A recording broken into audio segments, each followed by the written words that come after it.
Hello and welcome. I'm speaking to you today. We are in the new Samadhi Sala, or newly refurbished meditation hall, which is the closest building to my kuti. A kuti is a monk's dwelling, a bhikkhu's dwelling, a little hut, a house, if you like, which is, I think you can see this doorway through that door there. This door is my entrance to the new meditation hall.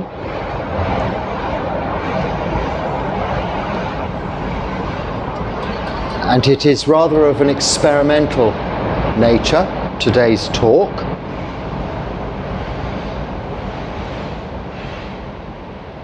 As you know, I don't rehearse these things. There's no pre-planning or post-editing. It is, if you like, up to chance. The inside of the Samadhi Sala is nearly complete. The painting is finished. There are fans and lights. The Buddha Rupa will be to my left here. I will be to the right of the Buddha Rupa when it is in place, and is arriving in, I think, 2 days' time,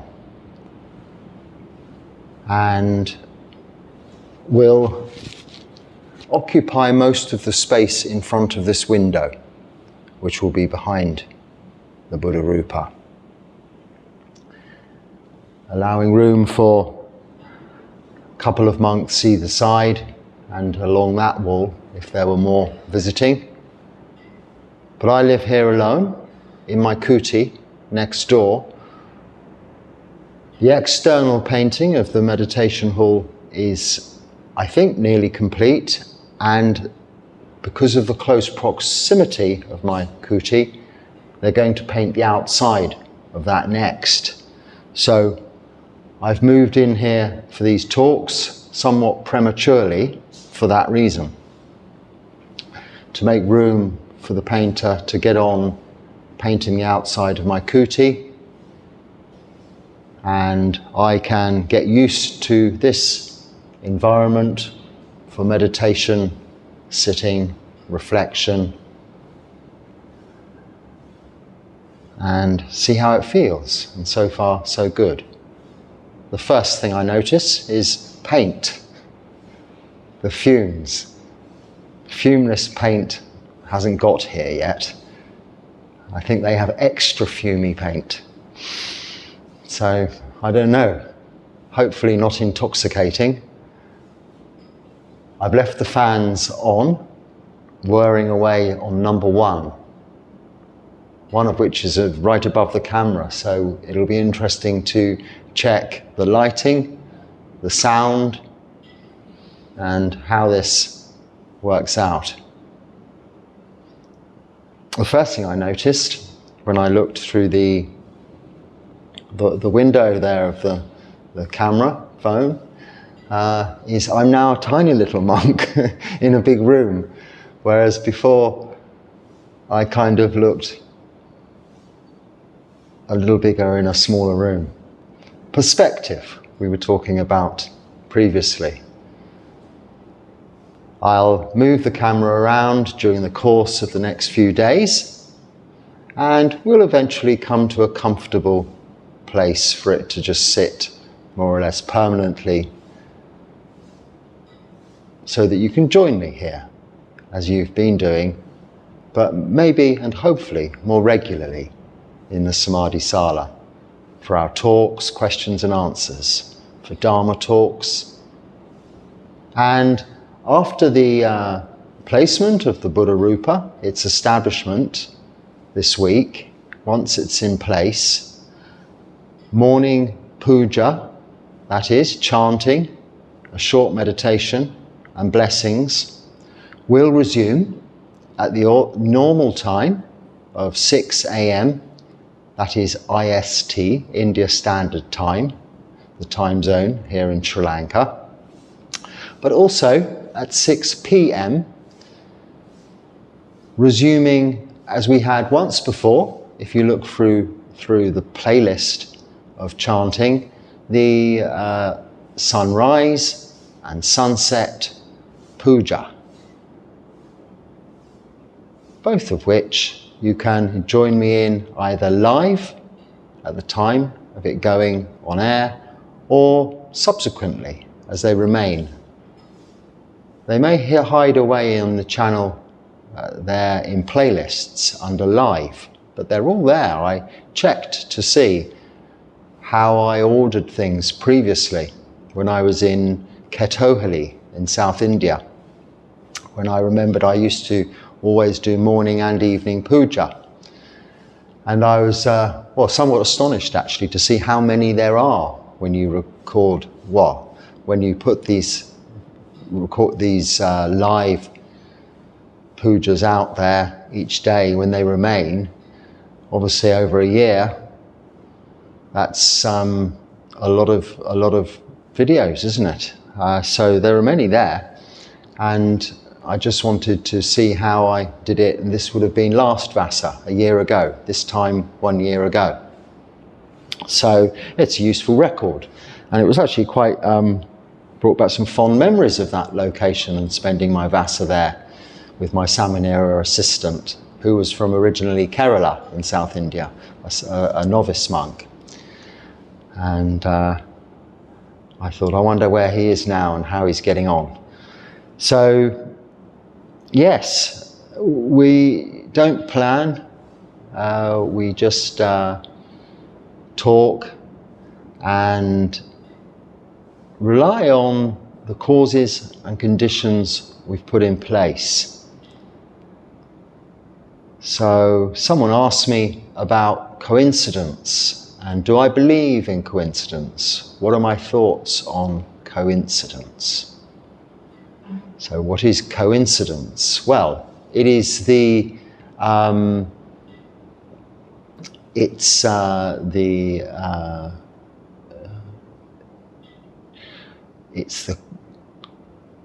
coincidence. So what have we got there?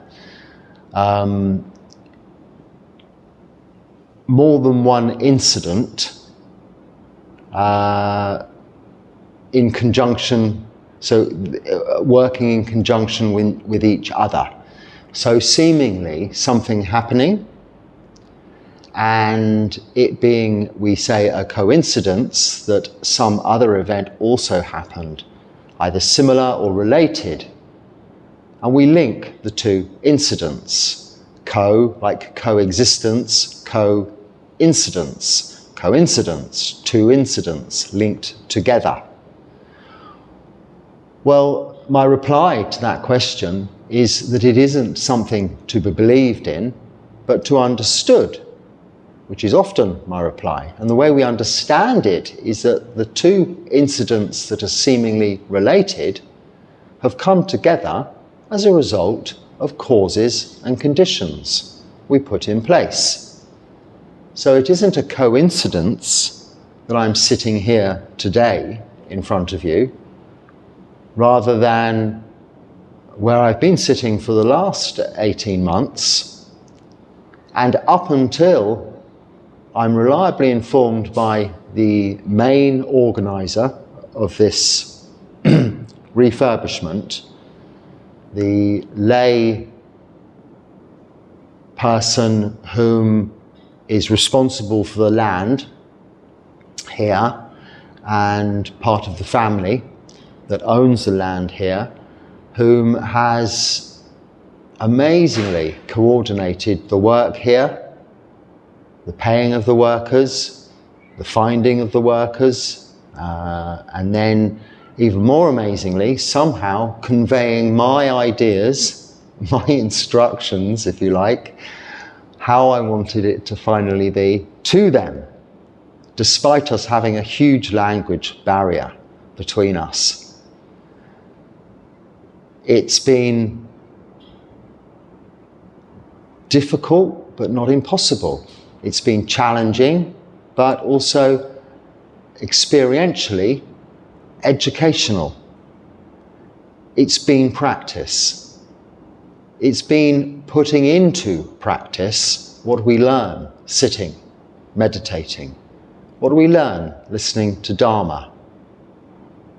It's been applying patience and endurance to reality, to everyday life, to as close to as worldly life, samsara, as I really get, other than my morning Pindapata arms round route.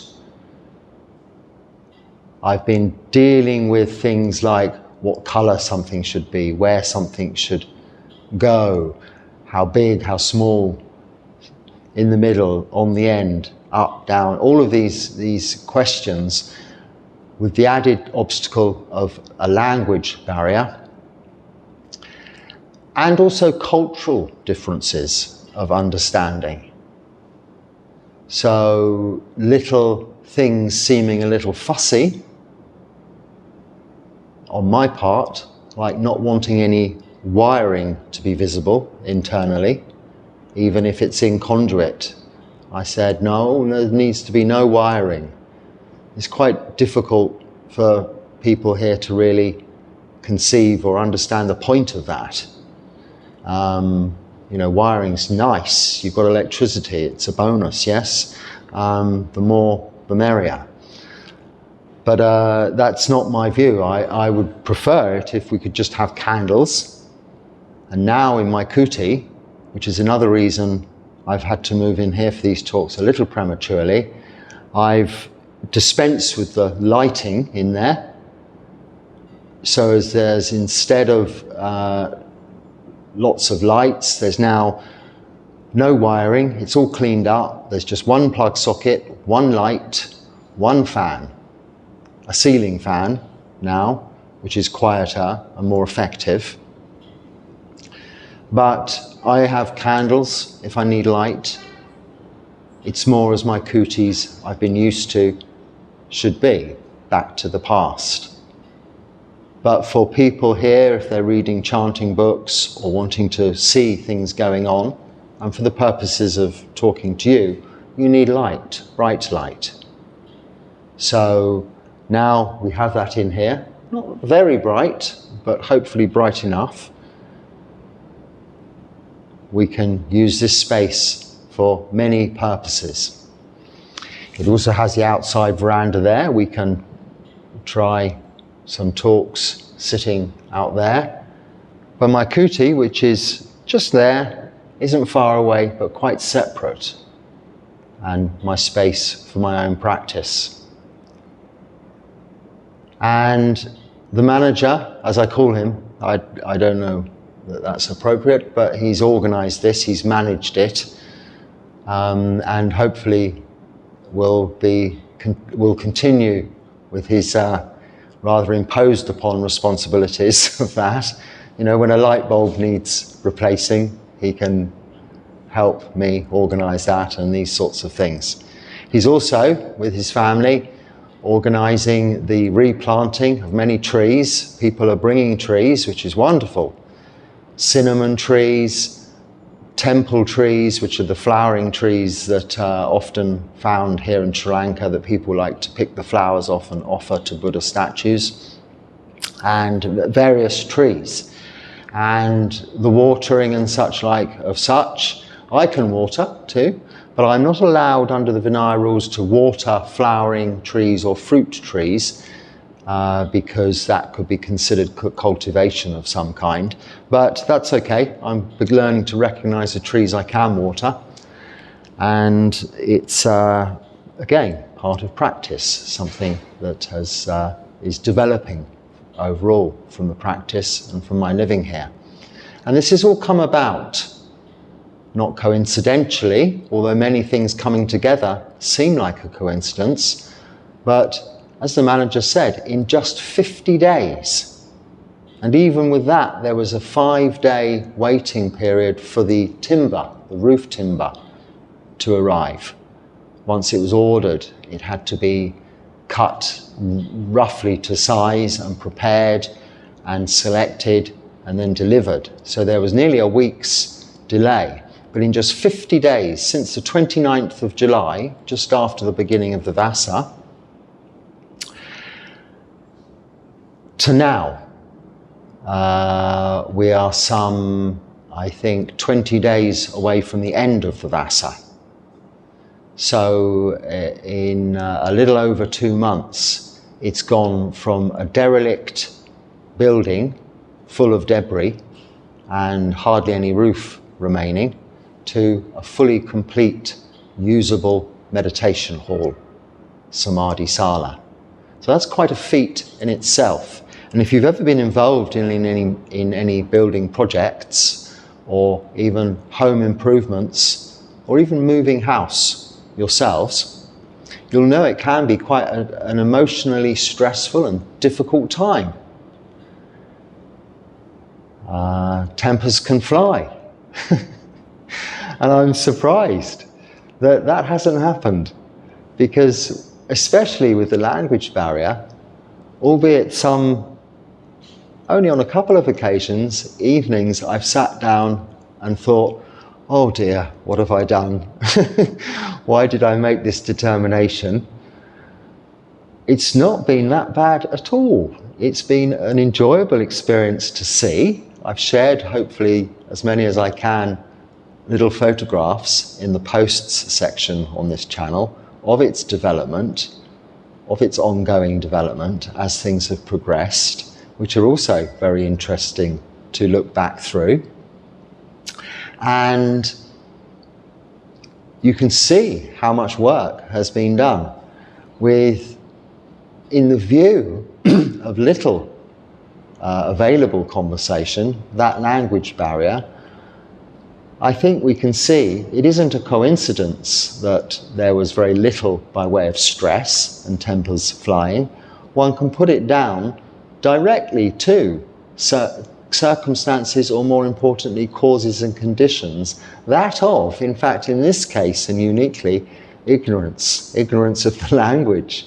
Because with that language barrier, we have a form of enforced noble silence. So if you've heard of noble silence, it's not a vow of silence that monks or lay practitioners take in a monastery, but it is something, a part of our practice, something we practice. And there are often signs up saying noble silence to remind people in places like this. It means just speaking of what's important at the appropriate times, in the appropriate places, in the appropriate manner, to the appropriate person, and of nothing else. Nothing that's unimportant, unnecessary, not useful.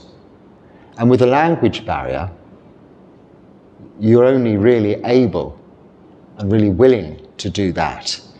One has to structure and think about a conversation prior to having it.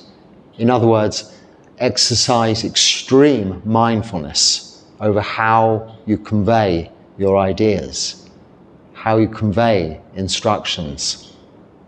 And this also gives you the opportunity to review your mannerisms, your tone,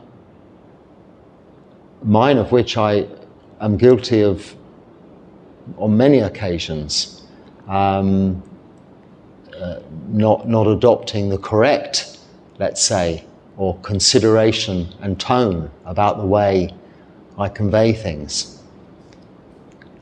As a result of frustration and still being on the path of practice, still developing that quality of khanti, patience and endurance. But in that sense, this project has been a wonderful experience, practice-wise. Not like you sometimes hear, well, you know, monastery duties, the work we do at the work period and all of this is all practice. Washing up is all practice. Yes, it is, of course. And it's worldly life on a mundane level, and it's how we relate. We put our practice in, we put our theory into practice, how we do these things. But when you're faced with unusual and different challenges, whatever they may be, whether it's something as mundane as it is, a project like this, or whether it is a serious life issue, facing a terminal illness yourself or that of a loved one, facing changes in circumstances, loss of a job or economic difficulties, family breakups, divorce, all of these things.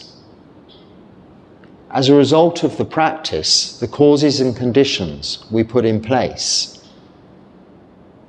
through, firstly, keeping sila, keeping the moral precepts, 5 precepts: no killing, stealing, sexual misconduct, lying, or taking of intoxicants. Something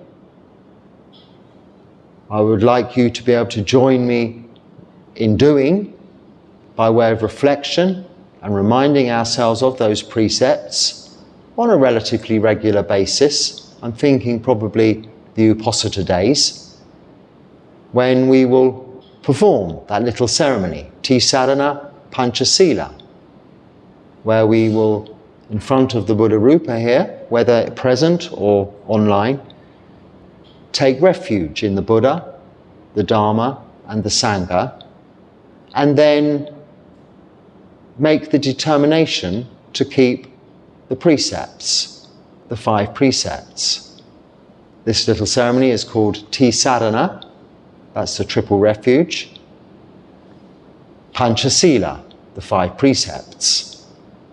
And this I will do every 15 days, if not more often. We'll see how it goes.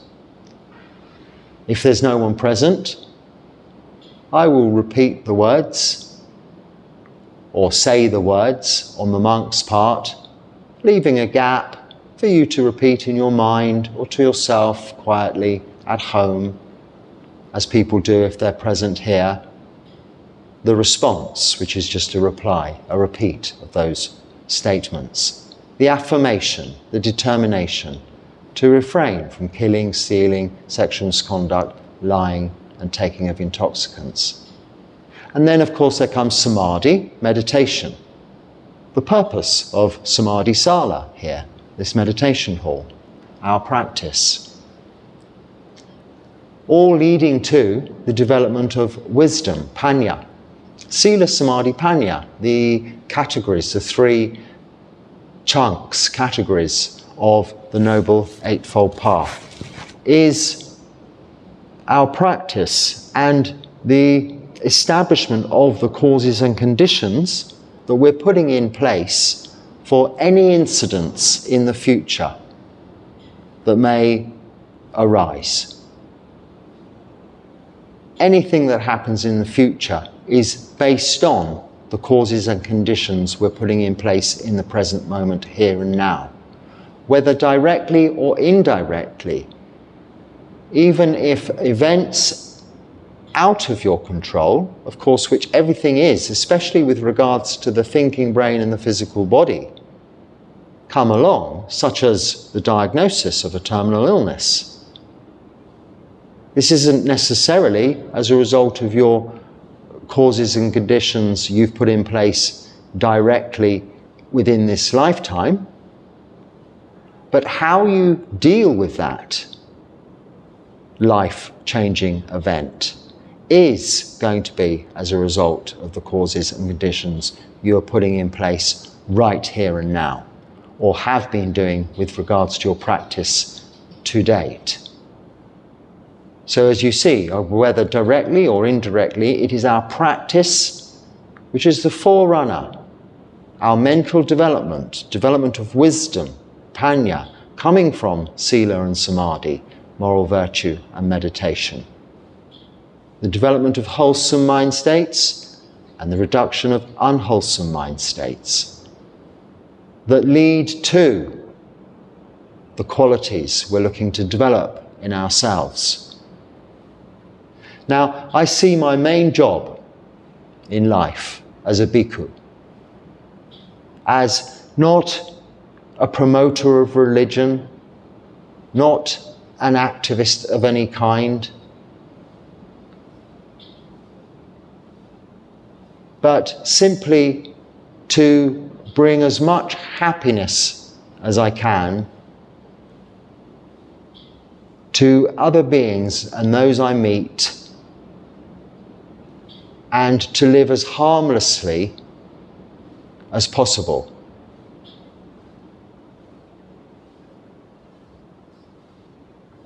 And it can be something as little as a smile, whether it's to another human or a stray dog in the town. Giving the little we have to give, maybe our surplus dana offerings of food that we can distribute to people in need. And the sharing of my experience here, my experience and understanding of Dharma, the teachings of the Buddha, with as many as I can. This platform, YouTube, allows me that opportunity. It came about, not coincidentally, but 2 Vasas ago, no, 3 rains retreats ago now, then staying in Tunkur, another little vihara just outside of Bangalore in South India, when I started recording these talks. By mistake, really, but I've continued to do so because people tell me, and I'm very encouraged and happy to receive all of your comments and words of encouragement, and through those I've continued to share the little I have to share with you as regularly as I can. It doesn't interrupt my practice. It's a short part of the day. But it has been the causes, or the cause, and the conditions, and directly what has facilitated what you see here today. Now, I appreciate from the camera angle you can't see much.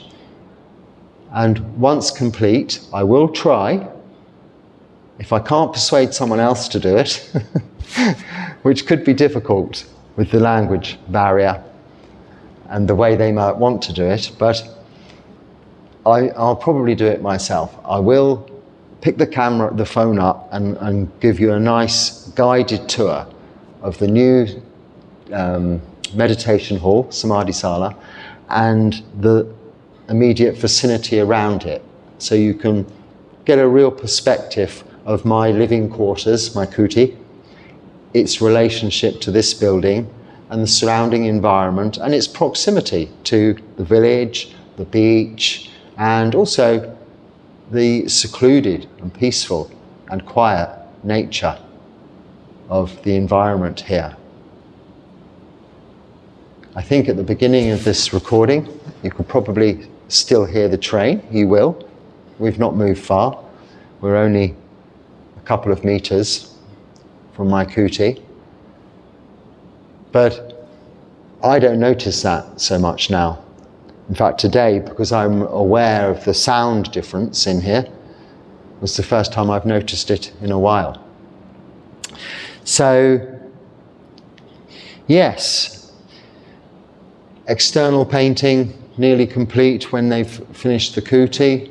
On Thursday, the Buddha Rupa will arrive, and morning puja, as well as evening puja, will be in here before the new Buddha image. I'm sorry to say that morning puja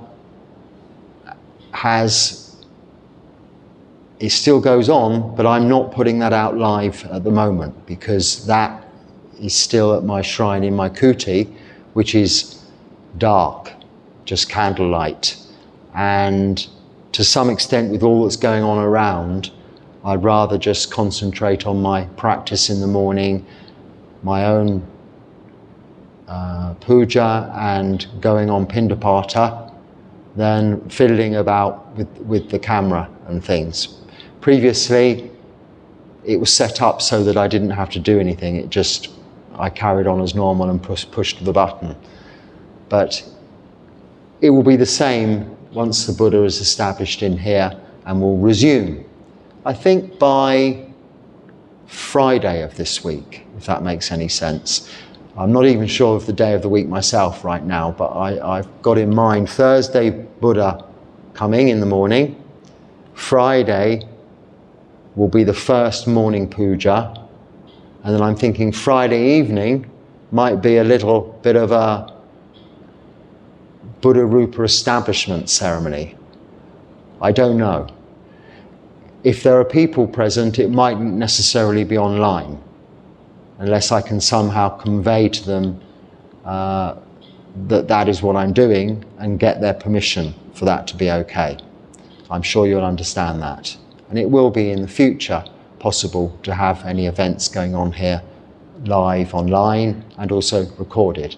But I will always make this very much up to anyone visiting and present here to decide whether they want that to be the case or not.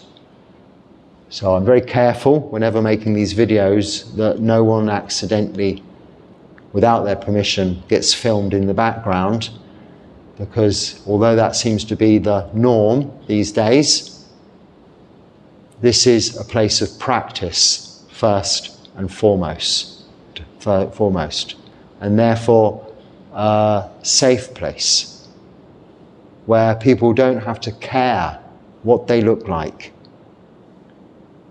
And within the realms of the Noble Eightfold Path, even how they behave, they can just relax. It's a happy place. A place of calm, tranquility, and peace. Samatha. The state we look to attain through our practice of samadhi, focused concentration. And as time goes by, as we practice more and more, this will become more a place like that. The building absorbs that atmosphere.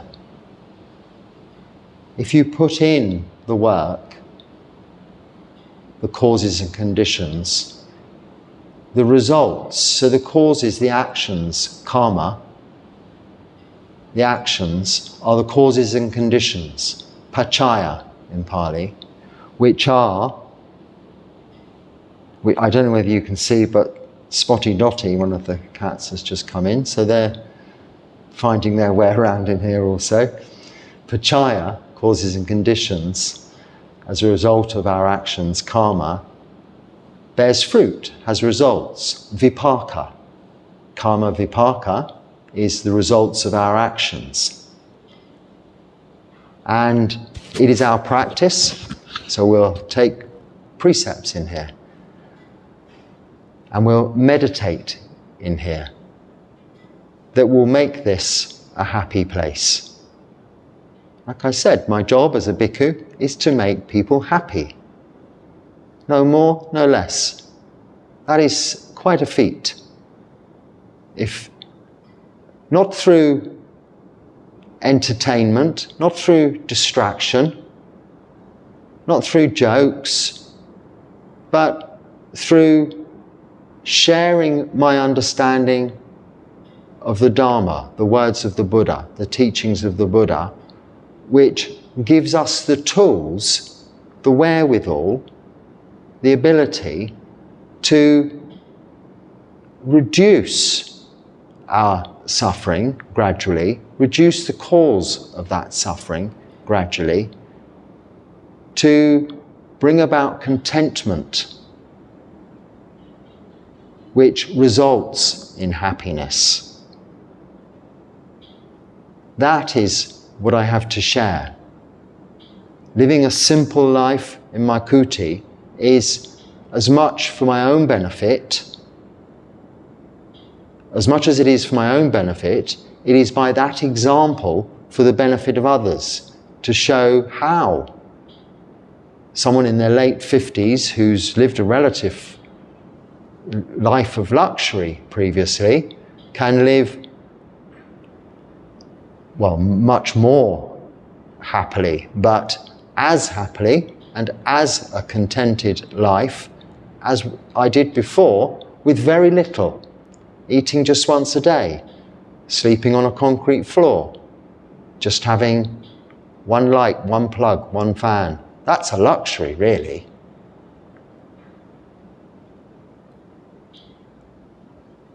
This is contentment. By way of example, this is the bhikkhu's role, to live simply. So however lavish this hall becomes, in fact, the more lavish, it won't become lavish. This is what you see is how it will be. It's quite simple, but we have to appreciate the luxury we have here. As a result of this platform, yourselves, your generosity, all dana offerings or donations online that have come in to this organization have been directed towards this project. Not my cost of living, I don't have one. I'm fed, I'm housed, I'm clothed. And previously, the only medical expenses I had were my teeth, which were repaired some 6 months ago prior to this project. Other than that, there have been no expenses or cost of living for me here. So your kindness, your generosity, your dana has gone to this creation of this Samadhi Sala for the use of as many as possible, as well as my own use, but a place for me to share Dharma with you, the opportunity for Tisadhana and Panchasila in a comfortable, cool and safe environment, online and with people present, and something that is visible, tangible and evident of your generosity. Something that has come and manifested itself from a simple determination at the beginning of the Vasa, the beginning of the monsoon season, the rain's retreat time, the full moon of July to the full moon of October. It was then I made the determination that I would just practice, and if, as a result of my practice, there was enough support, the old dilapidated building that was falling down next to my kuti could be restored to its former glory and put to good use for the benefit of many now and generations to come. That was my simple determination, with no goal or intention other than to make that determination that one day it might happen. One day I had no idea it would happen in less than 50 days, not even the complete Vasa period, let alone that it is most likely to be complete and in full use before the full moon of October, which is Pavarana, the end of the Vasa and the ceremony of forgiveness, which I hope to bring to you here, from here, live. So, sadhu, sadhu, sadhu, anumodana to you all for making that possible. And from me in English, thank you very much for making it possible for me to have this place of practice and have this opportunity to share with as many as possible my experience of that practice. By way of Dharma talks, by way of our questions and answers sessions that you've become familiar with now, and each and every day from now on there will be the morning puja and evening puja at 6 a.m. and 6 p.m, which you can watch at any time in your own time zones. So tomorrow we'll move on with your comments and questions. I will be in here from now on with this. I might try a different camera angle tomorrow. We'll eventually establish one that you're all comfortable with.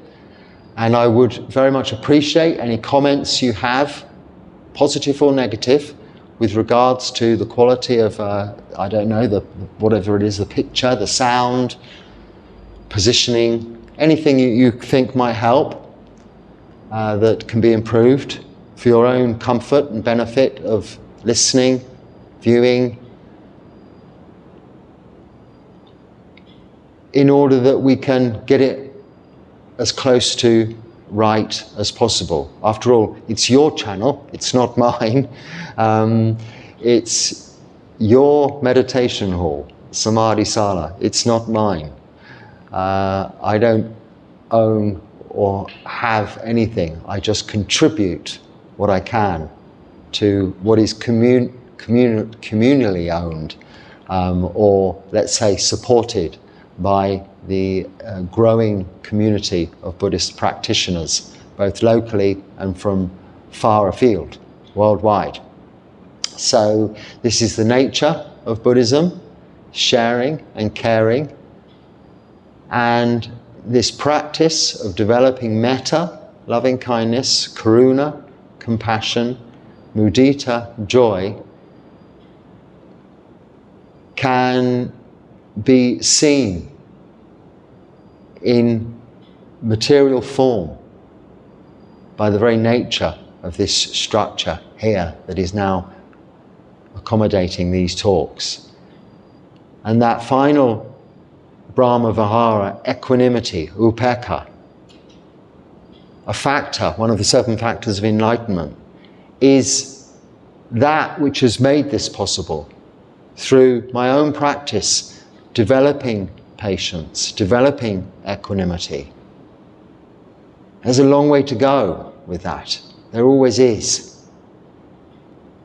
But so far, it's enabled such a smooth transition from how this was to how it is now. All the work and organization in very difficult conditions, very hot weather, and different kinds of tools and materials to work with than what we might be used to in our own countries.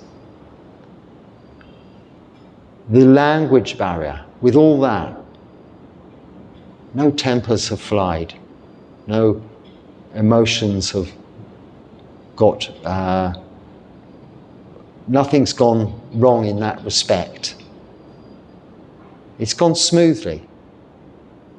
An example of equanimity. The workers, the people organizing the work, having respect for the Sangha, being Buddhists, coming from a Buddhist culture, knowing, having taken refuge in the Buddha, the Dharma, the Sangha, knowing what they're working towards. Not a boss, not a commercial venture, something more altruistic in a way, but it's not quite the correct word. It's service to the Dharma. It's service to the Triple Gem. We take refuge in the Triple Gem and we don't have to pay it back, but we want, it's not a transactional thing, we want to put in service. Because the more we put in that service, the more we get back from it. It's all part of that living example of the Dharma. So on that note, I hope something useful is there. If not, just let it go. It's been more of an experiment for me today, just to sit in the environment. I've not got any mosquito incense coils burning. I've thought I'll dispense with that idea in here to see how it is with that, and it seems to be fine. There's nothing buzzing in my ears, no flies. It's very comfortable from that point of view. So I'm looking forward to talking to you again, and tomorrow going through your comments and questions, catching up with those before the end of the week when the Buddha arrives. I'll look forward to seeing you again then. Until next time, be happy and stay well. Sukhi Hotu.